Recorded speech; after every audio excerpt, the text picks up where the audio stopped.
This is the Economic Club of Florida, a distinguished platform for discussion of the major national issues of the day. On today's program, Florida State University Economist Dr. Jerry Parrish on the contradiction in Florida's economy. What we have now is consumer sentiment is lower than what it was during the worst of the pandemic. And, that's really unusual.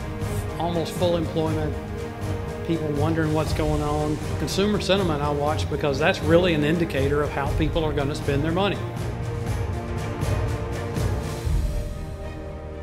Good day and welcome to the 559th in our series of distinguished speaker programs. I'm Harvey Bennett for the Economic Club of Florida. We're very happy to have with us today Dr. Jerry Parrish, Chief Economist and Director of State and Local Policy Analysis at the Institute of Government here at Florida State University. Dr. Parrish, welcome. Thank you, Harvey. I'm glad to be here. I know you'll be answering the big question during your formal presentation to the club today in a few minutes on whether Florida is heading for a recession. But boy, this is a state that has been consistently outperforming others and certainly the national average in some key indicators, yet we're not immune to the current rising inflation, are we? You're right. When we look at the job creation since 2015 up until the pandemic, Florida created more than 1 out of every 11 jobs in this country. And that's a big deal. And we'll head back toward that. But we have some issues like inflation that are going to be issues for not just businesses, also a lot of Florida families. And a lot of people are working through that right now. Right. And you also get into consumer sentiment and some of the psychological parts of the market. Sure. Economics is a social science, and we're driven by our emotions, and our spending is driven by what our outlook for the economy is, and certainly that's going to be important here over the next several months. Along those lines, are there misconceptions that the general public, the taxpayers, have about today's economy and how it works, how it impacts them? Sure, there's a lot of them. And one of the things I get to do at the Institute of Government is do even more of the presentations and working with state and local government and help them understand some things that most of them don't. Typically things like economic development, what are the benefits, what are the costs, and other issues that they think of every day and have to vote on. If you're a county or city councilman, that's a big issue out there. Can they get expertise? That's where they can come to me and get unbiased information. And the economic development equals jobs, right? Exactly, and those are very important, and especially when you think about the tax revenues they generate, not just at the state level, but also at the local level. Gotcha. I understand where that would affect the policy decisions as well. Now, you're a rather unusual economist. You didn't graduate from academia and stay in academia. You went out into the world and you bring some real extensive perspective from your management experience in several international manufacturing companies, which was born out of your love of motorcycle riding. Sure, that's been a really interesting thing for me. I was in the private sector, and I didn't go back to school to get my PhD until I was 33 years old. And so I graduated when I was 38 and went to work for a company called Triumph Motorcycles, and also worked for Ducati, the Italian company, and KTM, which is an Austrian brand. And that business experience has really helped me when I try to explain economic stuff to business people and things like policy and legislative stuff to business people and the other way around. Wonderful. Dr. Jerry Parrish, Chief Economist and Director of State and Local Policy Analysis at the Institute of Government here at Florida State University. Thank you, sir. Thanks for having me. We certainly look forward to hearing you share the probabilities and the factors in answering the question, is Florida heading for a recession? Now, here's Katrina Roll, Treasurer of the Economic Club of Florida and President and CEO of the Community Foundation of North Florida, with our formal introduction. I consider it a privilege to be able to introduce our speaker today. I have known him for 7 years, and I've had the opportunity to hear him speak on several occasions. I can personally attest to the fact that he is able to take a subject like economics, make it easier to understand, and enable an audience to walk away more informed, and I dare say inspired by the subject. So how is he able to do this? Perhaps it's because he earned a degree in agricultural business and economics from Auburn University. This is certainly something that he's proud of, but as a graduate of University of Florida, I don't think that's quite it. Perhaps it's because he served 7 years as the chief economist and director of research for the Florida Chamber Foundation. In this role, he was responsible for conducting an in-depth analysis on the Florida economy. I think that might be part of the reason. And Dominic Calabro would add that it's because he spent 4 years as the chief economist and director of the Center for a More Competitive Florida at Florida Tax Watch. And Dominic, I think that's part of it. But I will lift up to you that I also think it's because he is known across the state of Florida as a leading expert on economic trends. And he regularly meets with business and government leaders alike to measure the success of our state and the communities within it. And now he has this title. He gave me his business card. I didn't want to see it because I want to see how this title fits on the card. He is the chief economist and director of state and local policy analysis at the John Scott Daly Florida Institute of Government at Florida State University. Please join me in welcoming my friend, Dr. Jerry Parrish.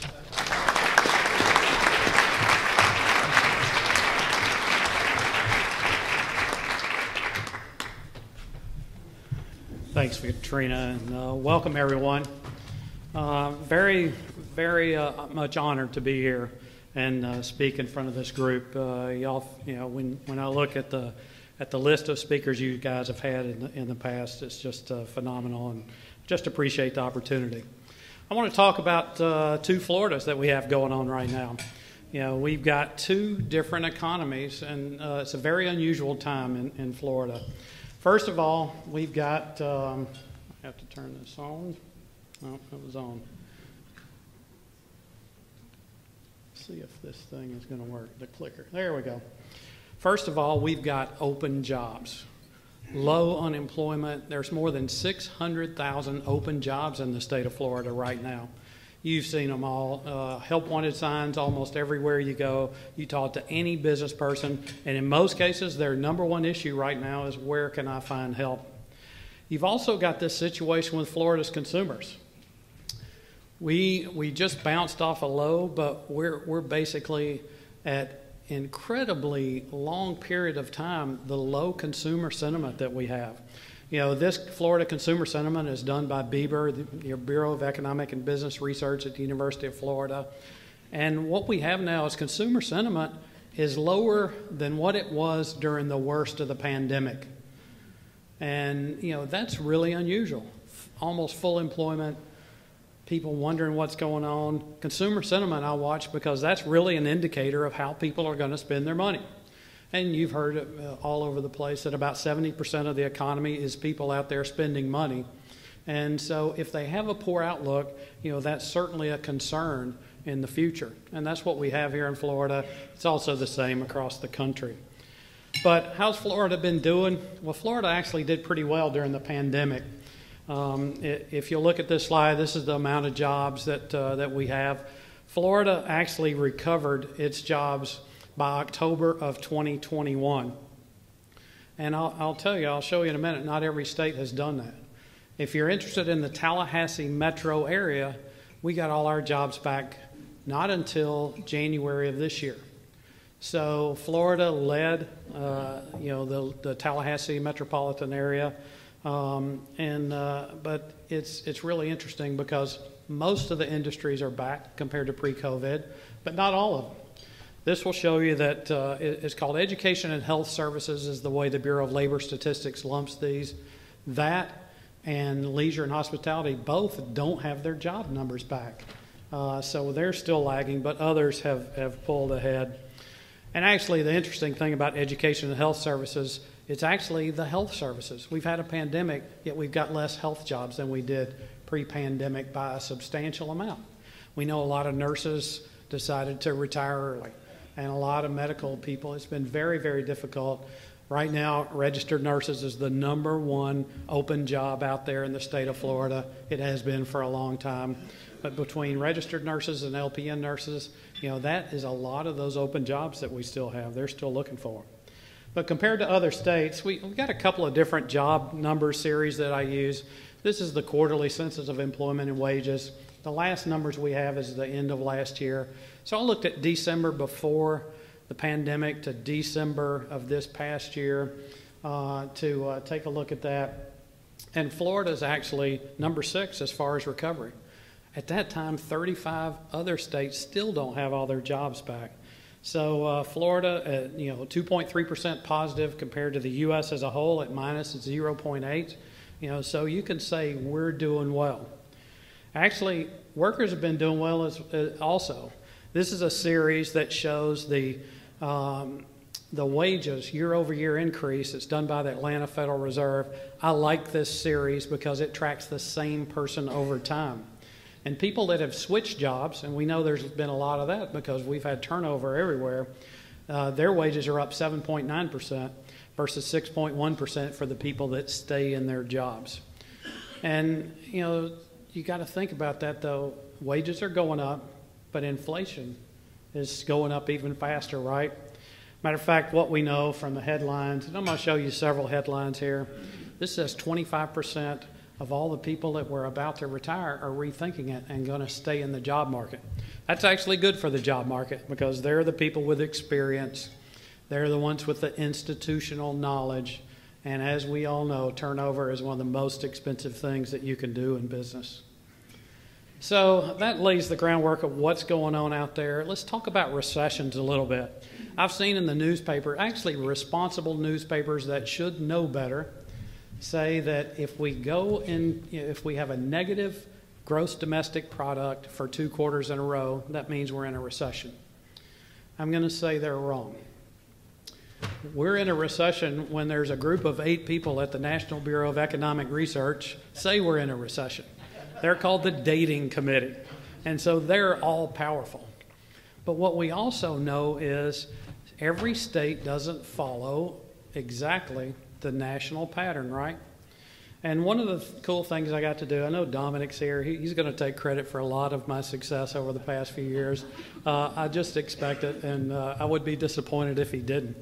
But one of the papers I wrote back when I worked for TaxWatch, this is from 2011, talks about the Florida economy going into a recession in the Great Recession compared to the U.S. economy. And what this paper shows is Florida went in the recession earlier, right? We had the big property devaluation. We went earlier than the U.S. And so what we had in Florida last time, or not the pandemic one, but two recessions ago, the long one, is we went in earlier, stayed later. Ours was twice as long, and on a percentage basis, it was twice as cheap as deep. And that's a really big deal. So what we're sitting here is, the question is Florida heading into a recession? Let's think about Florida maybe on a little different path than the U.S. But what the big issue right now, what's causing a lot of the consumer sentiment issues out there is inflation. And so what we see now is headlines like this. Amid this high inflation, 30-something% of people making $100,000 or more are struggling to get by. We're living paycheck to paycheck. But you think, well, of course, with people in higher incomes, they're not doing that, right? Well, here's another headline from Bloomberg that says 1/3 of the people making $250,000 are struggling and living paycheck to paycheck. Now, as an economist, what does that tell you? That tells you that no matter how much money you give people, some of them are going to spend it all. But what's really important here is who takes the biggest brunt of inflation. And we all know it's people at lower incomes, right? If you're spending all your money on gas and rent and food, there's not much money left for fun stuff. And I always tell people, and this is for business people, I know we got a bunch of very distinguished economists here that I actually teach with in the Masters in Applied Economics program. They may not like this, but I always say it this way: the economy runs on fun stuff. If you're buying a motorcycle or a motor home or taking a great vacation or something like that, that's really, really good for the economy, right? So who it hurts, though, and if you've heard me speak before, you've probably seen this slide. And probably if you've seen this slide in the newspaper or anywhere else, you may not have known who made it, but I made it. You've seen a copy of this slide in a lot of places now. This is Leon County. This is the number of kids under 18 living in every zip code in Florida that are living in poverty. And it's a heat map. The darker areas have the highest percentage. And I actually learned how to make these maps when I went to work for the Florida Chamber Foundation. I got this piece of software from FSU, and it's called Tableau, and I didn't know how to use it. So I did what everybody does when they need to learn something. I went onto YouTube and figured out how to do it. And the first map took me about 18 hours to make, and now I can make them in about 5 minutes each. But this is important. We have a community and you've seen a lot of the activity on this. I made these maps for every single county in the state for a couple of years running. And I know they're not being updated now, but I still like to see them because this is where our opportunity is. Long-term economic development depends on helping kids and helping their parents. We help their parents by helping them get job skills, and Florida's actually doing a lot for that. Don't think they're not. I appreciate what they're doing. We also help kids by helping them learn how to read. So another thing you may have seen, and I invented this during COVID, is the Florida Gap Map. Now this is a map I've made. This is a current map of Florida's zip codes with all of our third grade reading scores scattered around it. And you can see, the same exact map, the higher areas with more kids' poverty and their school scores. And I'm not here to shame schools. I will tell you, I showed this to county commissions all over the state and a bunch of people. And I really was disappointed one time when I showed this, and one of the county commissioners held up his hand and said, I see that school over there with only 29% of their kids reading at grade level. And for those of you that don't know why this is so important, third grade's typically where kids go from learning to read to reading to learn. So if kids are comfortable in school, they're more likely to stay in school. They're more likely to graduate. That makes sense, right? And so I had a county commissioner raise his hand and say, this school over here with only 29% of their kids reading at grade level, maybe we should quit giving them tax dollars, and maybe we should quit taxing the parents that send their kids to that school. And I was astounded, and there's somebody here in this room that was there with me when I heard that. And I'm going to tell you, that's a horrible way to judge a school, is their third grade reading score. You don't know if those kids went to school hungry every day, if their parents ever read to them. So when you see this, hey, blame me for the map. I'm the one that did it. All I ask of anybody when I speak in front of them is help a kid learn how to read. Don't wait till they're in third grade. This is long-term economic development. It's especially important in our rural areas. Every time we have an issue, something happened, a pandemic, a hurricane, anything, it hurts two groups the worst. And it hurts people in rural areas, and it hurts people that have low incomes. And so anything the business community can do to help them, I absolutely appreciate that. So let's talk about the subject of the day. Is a recession coming? Let's see what people are saying out there in the news. I'm going to show you some more headlines. 70% Americans believe that we're going into a recession. Is that high or is that low? Well, I should tell you that for a number of years, I have maintained a probability of recession model. I used to put it on the website every single month. And let me tell you how that model and many of the things that I've done over the past few years have happened. I've been teaching since, I think it's 2013 in this Master's in Applied Economics program. I've really enjoyed that. It's been good for me to be around young people, because I'm not around that many young people. These kids are the brightest. This program at FSU was ranked top 5 in the country. We got some of the brightest kids out there coming to this. And so what do I look at these grad students and say, hey, this is free labor. Let's get some of the issues of Florida solved. And I tell my students, and they don't like this, I say, listen, you're going to work for the state of Florida when we do this capstone project. I said, we're subsidizing your education. You're going to do some projects, and we're doing those now. We got projects on, rural housing, on attainable workforce housing. We've got Medicaid expansion. We've got several other things that they're working on, and they do this every single year. Well, one of my groups one year worked on poverty, and one of them did work on poverty, but they've done a lot of things. One of them worked on an index to forecast the probability of recession. So I modified that a little bit and used it the whole time. But here's what everybody thinks: 70% of Americans think we're going into recession. What else is happening out there? Mortgage demand is falling. Lowest in 22 years because of interest rates going up. Home buyers are canceling their contracts, right? You qualified if you didn't lock in your rate, and the rate went up because we had some really steep mortgage rates go up, and some people were no longer qualified, right? That's been going on. Here's something that came out yesterday. There we go. Home builder sentiment plunges in July. So that's a big signal. What are people thinking? Are they scared? Are they too scared to spend money? Well, one of the things we look for as economists, and this is part of my forecasting model, is what's the spread between 2-year and 10-year bonds? Now, some people use 10-year and 3 months. There's a lot of different literature out there. I use 10 years and 2 years, but those things have shown up now. Bonds flash recession warning. And what that happens is the interest rate on a 2-year bond, which should be lower than a 10-year, right? There's a premium, or a time premium here. The 2-year should be cheaper than the 10-year, right? Well, it inverts. That's what's called flattening the yield curve and going negative, if you're familiar with that. And so that signal flashed. Is that saying we're going to have a recession? Well, here's the yield curve inversion, reaches the biggest point since the year 2000. Hey, we've had a lot of stuff happen since 2000, right? So, and here's what it looks like. This is something the Federal Reserve tracks all the time because it is an important indicator.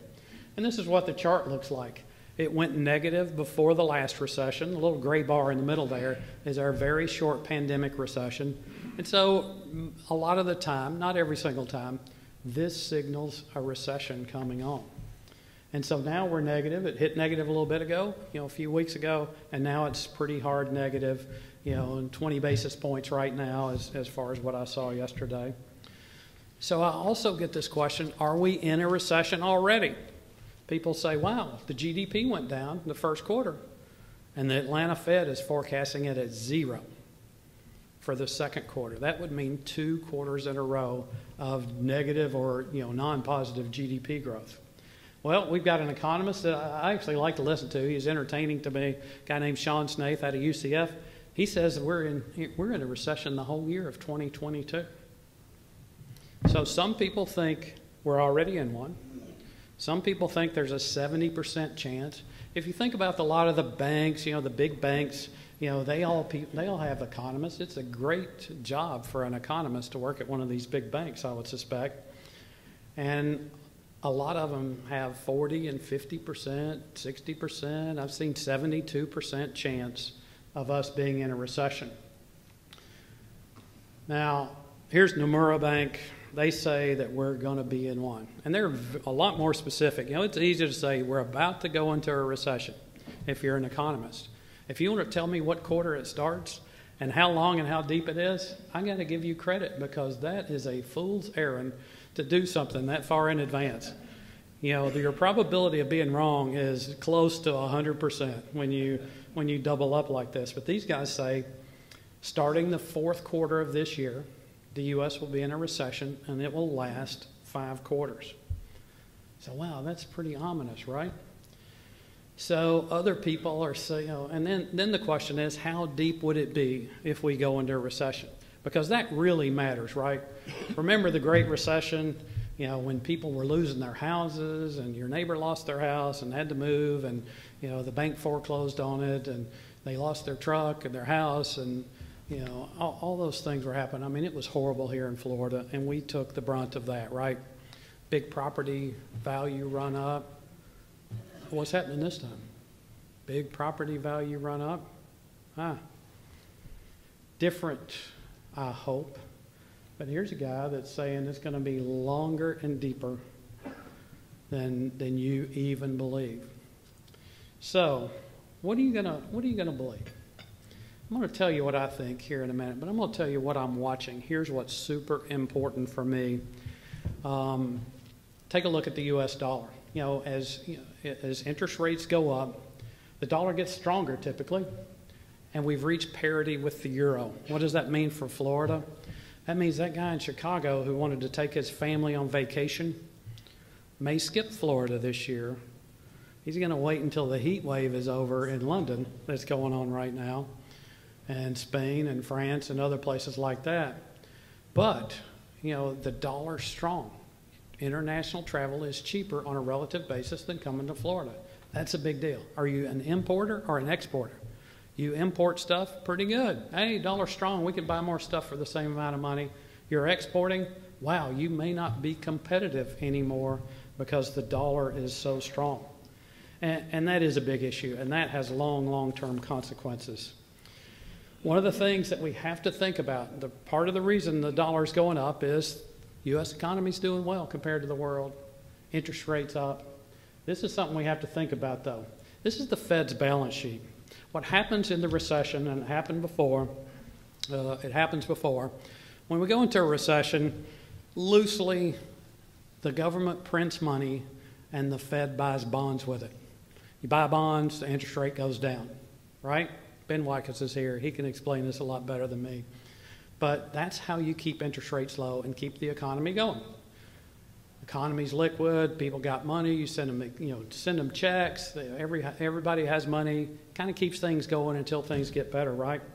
Well, now the Fed's got $8.9 trillion on the books. Some of them are mortgage-backed securities, some of them are government securities, but now what they're doing is unwinding those. They start selling those bonds, what they said they were doing, in June. They sell $120 billion a month. Guess what? Price of bonds goes down, interest rates go up. So they're raising the short-term rates. You see the federal funds rate. The long-term rates are going up, and that has a big effect on the dollar. It has effect on the ability of people to buy houses, especially in this short supply situation. And is it a good thing? It certainly damps down demand, but you got to remember, this economy, we've got a shortage of supply is a lot of it. So it's a supply side issue as well as demand. So another thing I look at, and this is super important, I'm going to ask you a question. This is natural gas prices. How many of you and your families or your businesses are dependent on natural gas? I actually want to see you raise your hand. Wow, y'all are a lot smarter than most groups I speak to. I spoke to a group not long ago, and about 4 people out of 150 raised their hand. And I asked them this. I said, do you guys have this newfangled invention in your house or your business that's called electricity?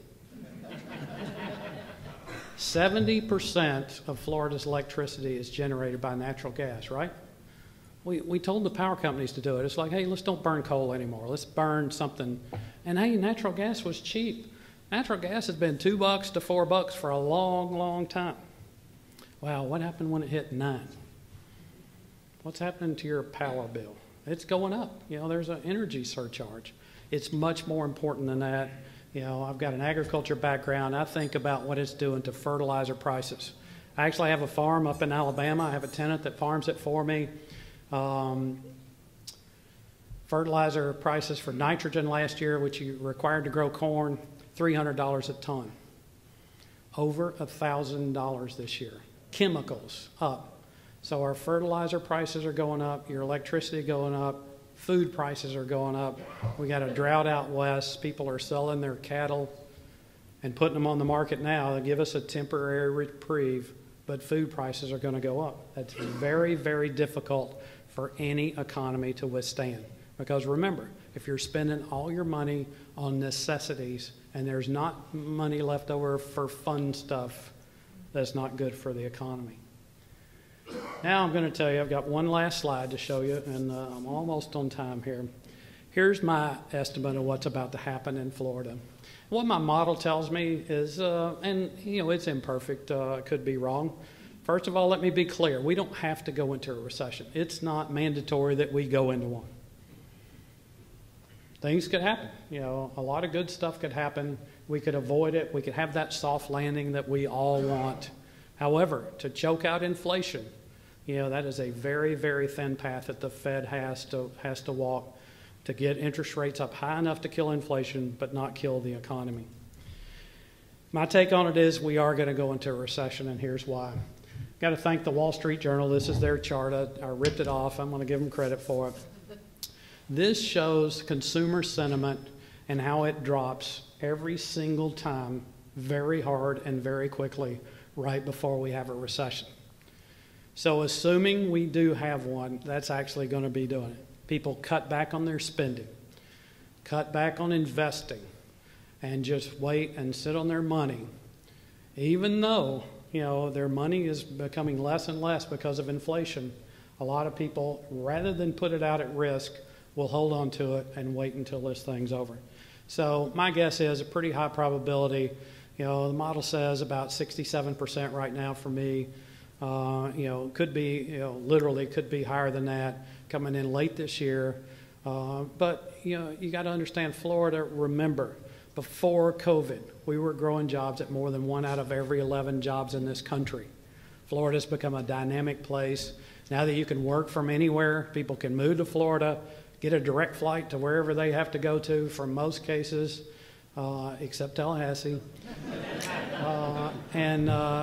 And we're getting people moving in here. They're moving out, revitalizing our rural communities, which is great, because what happens is when people leave rural communities, the people with opportunity leave. The ones that are left paying the bills. And they're the ones that can't leave or don't have opportunity or don't have skills. So if we do go into a recession, Florida will weather it better than the U.S. But right now the odds are that the U.S. will go into a recession. I don't believe we're in one now. I can't imagine the NBER dating group saying that we're going to be in a recession when we've got such strong job growth and job openings right here. But anyway, that's what I had for you today. I absolutely appreciate you letting me come to speak to you today. Thanks for coming.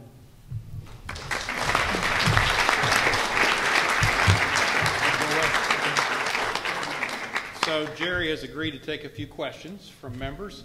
We do not have a mic, so you either speak loudly where you are or come forward to the center and ask your question. Yes, sir. Come on forward.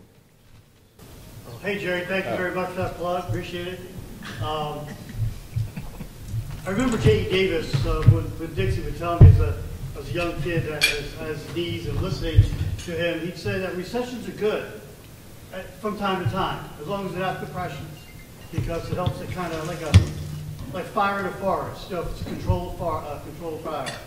Tell us a little bit about some of the good that might occur by some recessionary pressures dampening this excessive, phenomenal growth in housing prices and other things that are just simply unsustainable. Thanks. That's a great question, Dominic. If you didn't hear that, Dominic's looking for the good in a recession, and there are good things. You know, as an economist, you always see the good as well as the bad.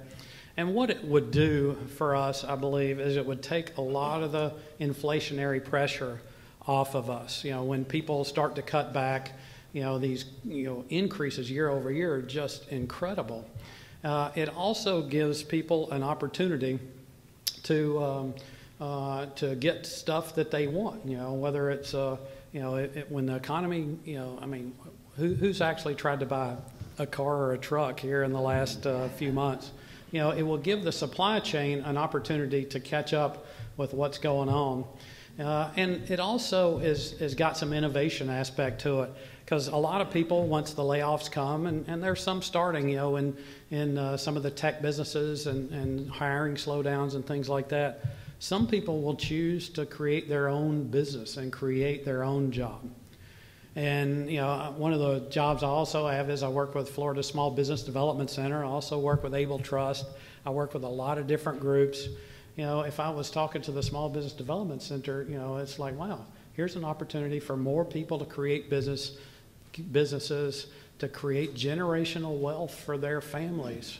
And, you know, in a recession, when buildings are easier to find, labor's easier to find, you know, commodities that you're needing for your business are less expensive, you know, that's often a great time to start a business. Thanks, Dominic. Good question. A gentleman over there. Okay. I'm not member, sorry. Okay. Yes, sir. Dr. Parrish, thank you for your presentation today. What percentage of the inflation is caused by these higher energy prices? What percent of the CPI is made up of energy, and what can we do about these high energy prices? That's a great question. If you didn't hear that, you know, what percentage of our inflation is coming from energy prices? I saw a report not long ago that said about 32%. I don't know if that number's still good, but it's only a month or so since I've seen that. There may be somebody here, Dave Micah could probably tell us what the number is, but probably about a third. But remember, that's the direct part.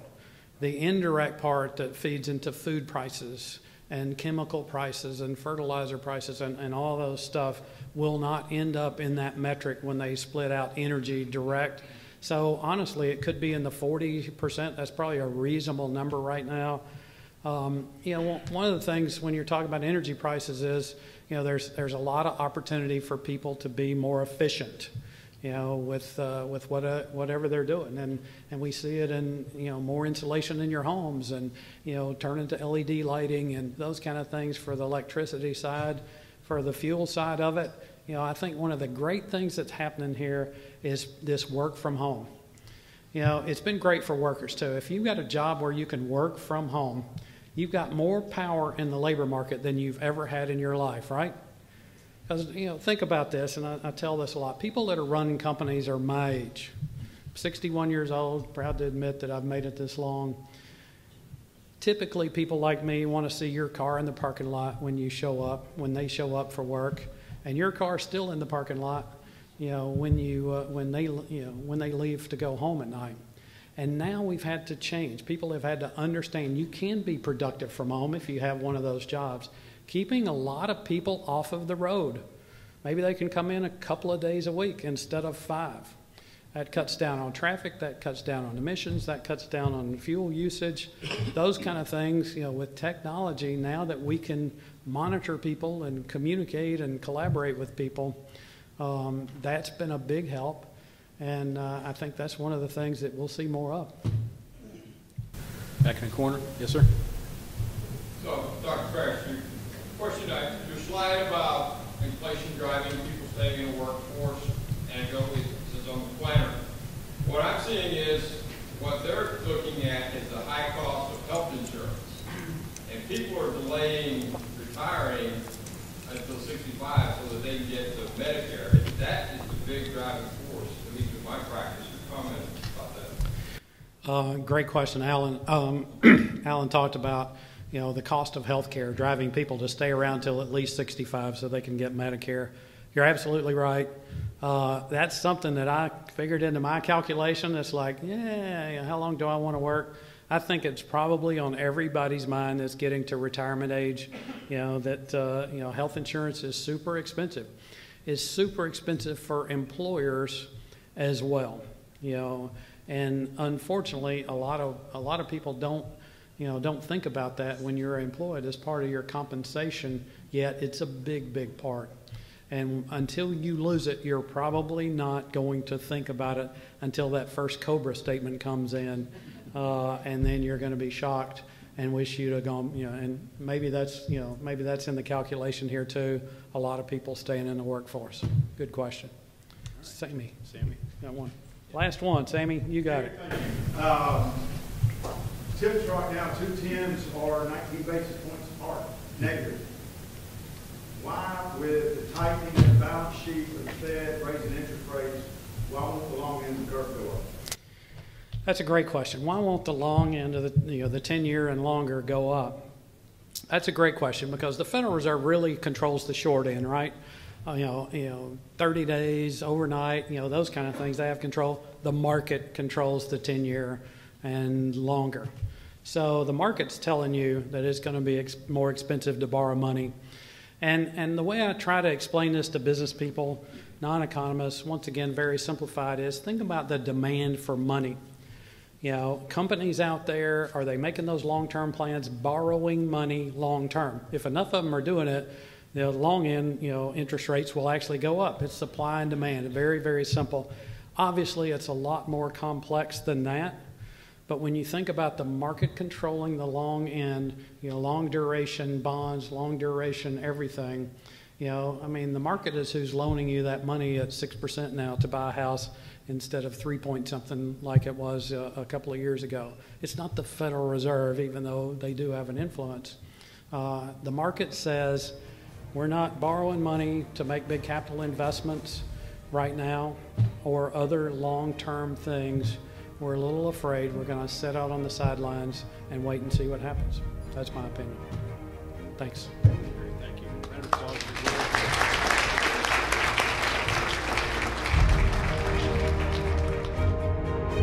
You've been listening to Florida State University economist Dr. Jerry Parrish, speaking before the Economic Club of Florida on July 19, 2022 in Tallahassee, Florida.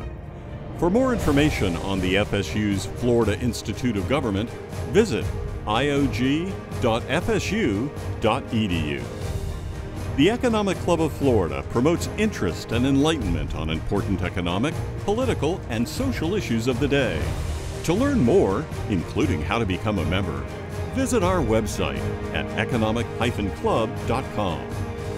This program was recorded at the Dunlop Champions Club at Florida State University in Tallahassee, Florida.